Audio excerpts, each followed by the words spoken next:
Good evening and welcome to the Monday, October 17th, 2011 edition of Infowars Nightly News. I'm Aaron Dyke sitting in as Alex is away on assignment, but he will join us later in the program to discuss a number of issues via Skype. We also have Jeffrey M. Smith, one of the leading anti-GMO researchers and critics, who will discuss the powerful new film, Scientists Under Attack. But first, an update on what many intelligence experts have called a bad Hollywood script. That is the fake assassination plot that was allegedly to be carried out against a Saudi ambassador. That has now led to huge maneuvers targeted against Iran. U.S. begins huge military maneuvers aimed at Iran, battle-ready troops on standby as tensions rise following dubious assassination plot, drawing us closer and closer to a very dangerous war with Iran that they've been eyeing for some time, and what would most likely become a larger war, call it World War III or what you will. Meanwhile, a senior Pakistani intelligence official alleges that Arbabshir, the suspect in the foiled plot to assassinate the Saudi diplomat, was allegedly given papers from Mossad, the Israeli intelligence agency, and was due to conduct an operation called False Fling for the Mossad. Just another indicator that it may well be completely contrived. We've had on various senior intelligence officials on the Alex Jones Show who've said there was no record of this sting operation carried out by the FBI and DEA in the record books at Justice, and that was most likely just cooked up for political purposes. In other news, as the violence continues to escalate on the border between U.S. and Mexico, and the details of Operation Fast and Furious continue to emerge, showing the prior knowledge of Justice and ATF officials in cooking that up, we'd like to remind you that the Security and Prosperity Partnership between U.S., Mexico, and Canada. Now, as we know, the SPP agreement for a united North American Union had planned long ago to have a perimeter security and other aspects of integrated border and troop presences, and part of that is the Merida Initiative, a partnership between the U.S. and Mexico, a subset of the larger SPP agreement, which would put troops on both sides of the border from either country, specifically targeted at fighting organized crime. So we see this whole drug gang escalation along the border, all the outrageous incidents from beheadings to targeting journalists, really part of a larger provocation to integrate the two countries and also profit off the drug war run by the CIA and other related entities. Just disgusting, but that continues to brew, and we'll continue to cover it. In other news, Obama sends 100 U.S. troops to Uganda to help combat Lord's Resistance Army. Now, this would send troops in supposedly just to advise African troops who are already directed under U.S. AFRICOM, and that would include 4 countries, not just Uganda, but also South Sudan, Central African Republic, and the Democratic Republic of the Congo, again, all being directed under U.S. CENTCOM, and expanding U.S. troop presence to even more countries. The man of peace, Obama, who is supposedly going to end the wars, has only escalated them, taking us into all kinds of new areas. We'll continue to follow that as well. We also want to talk about Alert. Federal Reserve tries to censor Infowars video. Now, we've had a request from the Federal Reserve to take down a video Alex shot at the rally in San Antonio at the Federal Reserve branch there that he did about a week ago as he traveled to several Federal Reserve locations, and people began to occupy the Federal Reserve all across the country. And a gentleman spoke on the camera quite willingly, knew that we were media, knew that we were filming and probably going to broadcast it, but has claimed his privacy was violated. That's just an ongoing tactic from the Federal Reserve, who claims you can't even film their buildings, has threatened reporters, including myself, with arrest for filming it from public property nowhere near the Federal Reserve. Here right now is the letter we received from YouTube claiming the violation of privacy. The information reported as violating privacy is at I am the individual in the beige shirt and blue jeans answering the questions asked by Alex Jones. Again, this individual came up to the cameras and spoke to Alex willingly, but decided to file a claim afterwards, which could well put the Alex Jones channel in jeopardy. Alex is going to fight that fraudulent claim, though, because he has every right to report on what's going on and we'll win that battle too, we hope. Meanwhile, Obama has endorsed the Occupy Wall Street movement and tried to side with the class warfare going on, while Citibank, one of the Wall Street banks who propped up Obama and was given money under the bailout, really entrapped and then arrested several dozen protesters. We have some of that video here, but I've seen it before, and they really even corral in a woman who had already left the premises and who was a bank customer who tried to shut down her account along with other protesters, and on the basis that they were creating a disturbance, rounded them up and arrested them. Let's go to that clip now. You were inside. You were inside with everybody else. I'm a customer. You were inside. Yes, but you were inside. I'm a the whole customer. No. What are you doing? What are you doing? What are you doing? What are you doing?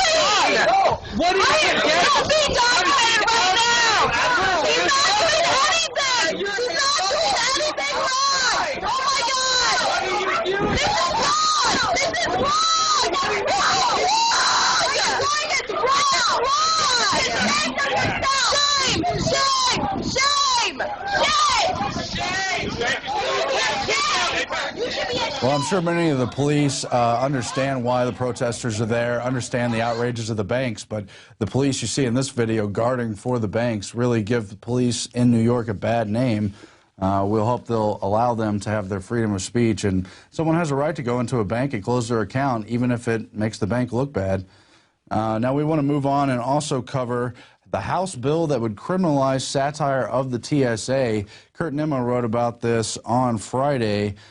H.R. 3011, introduced in the House, entitled Transportation Security Administration Authorization Act of 2011, which really targets any kind of parody of the TSA, any usage of the Transportation Security Administration name, or even the initials TSA in various types of media, and it names them at length here.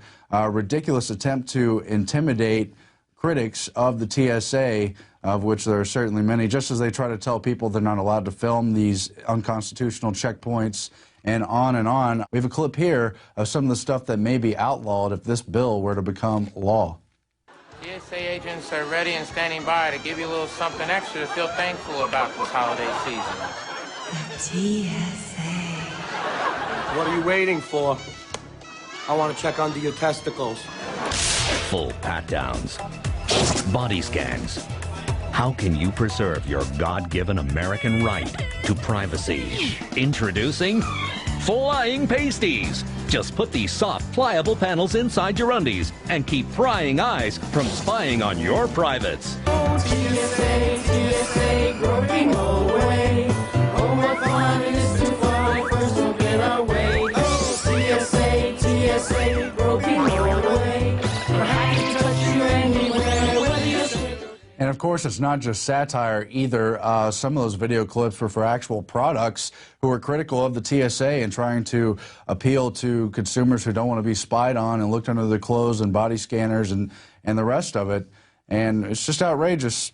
So we'll keep an eye on that issue.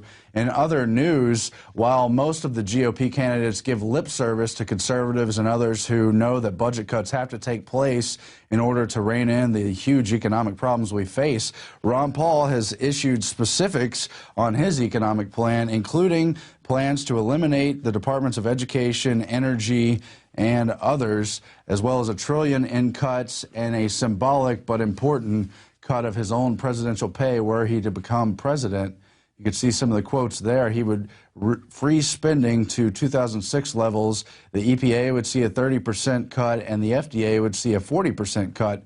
Foreign aid would be zeroed out immediately, as he would bring home the troops, as he's often talked about for years. He'd also take an axe to the Pentagon budget and reduce corporate income tax to 15%, eliminate capital gains and dividend taxes, and allow for repatriation of overseas capital. And that's key as well, because the tax laws have driven so many of these businesses overseas, further undermining the U.S. economy. So it's very hopeful that Ron Paul has put out this message, but will the media continue to ignore Ron Paul's very existence, as they have already, while they prop up people like Herman Cain and his fraudulent 999 plan, the former Federal Reserve Kansas City chairman? Also, we want to mention again what Mike Adams covered last week, the natural breakfast cereals deceptively using the name natural but loaded with pesticides and GMOs. And of course, many of the brands that are listed in the article up at naturalnews.com, also posted on Infowars.com, are part of the big agri businesses that are part of the GMO business anyway. So we wanted to bring that up and throw to a clip, a trailer really, from Scientists Under Attack, a powerful new film exposing the manipulation to hide the GMO problem from the American people. Our discovery that we were finding transgenic corn maybe 1,000 miles from the nearest legal transgenic corn field was a huge problem for them, because it really showed very simply and with real evidence that they really did not have control.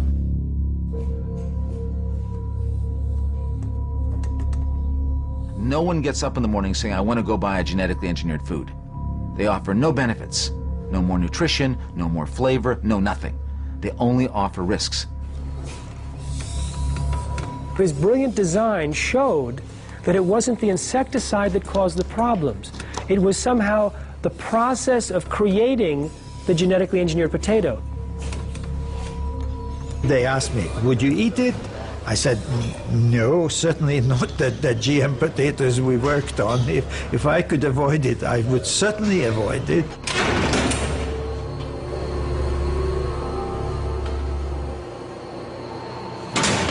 The next morning, Part1of5 was fired after 35 years and silenced with threats of a lawsuit.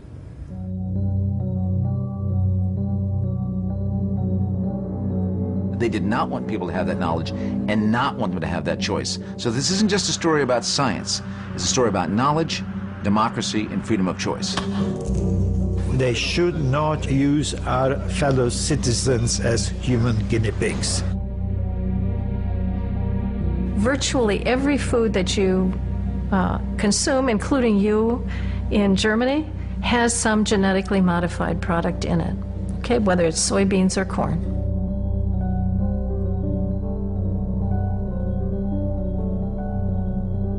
So remember that the animal that has been fed on GM has been changed. Now, when you are eating that animal fed on GM, you will be eating a different animal. For more on Scientists Under Attack, we go now to Jeffrey M. Smith, one of the main contributors of the film and a consummate leading GMO researcher in his own right. Jeffrey, thanks for joining us. Happy to be here. Well, Scientists Under Attack is an amazing, it's kind of a look at what's happening all over the country and all over the world with scientists who dare to investigate the health dangers or any aspect of genetically modified foods not ordained by big biotech companies like Monsanto. Right, and I've read that the film itself discusses how most of the studies are generated from Monsanto or other leading GMO producers in the first place. How do we get towards independent science, and how important is that? Well, independent science for this product, genetically modified crops, is absolutely essential. I mean, we're feeding the products of an infant science to the entire population and planting them outdoors where they cross-pollinate, and the self-propagating pollution of the gene pool is permanent. We have no technology to fully clean it up. So the genes we release today can outlast the effects of global warming and nuclear waste. But if you actually look at the research that they do, it's completely superficial. It's tobacco science.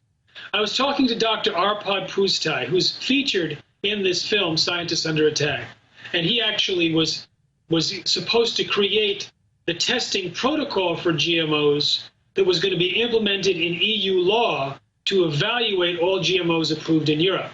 And he discovered that GMOs were inherently unsafe and was fired from his job after 35 years, silenced with threats of a lawsuit. We'll go into that.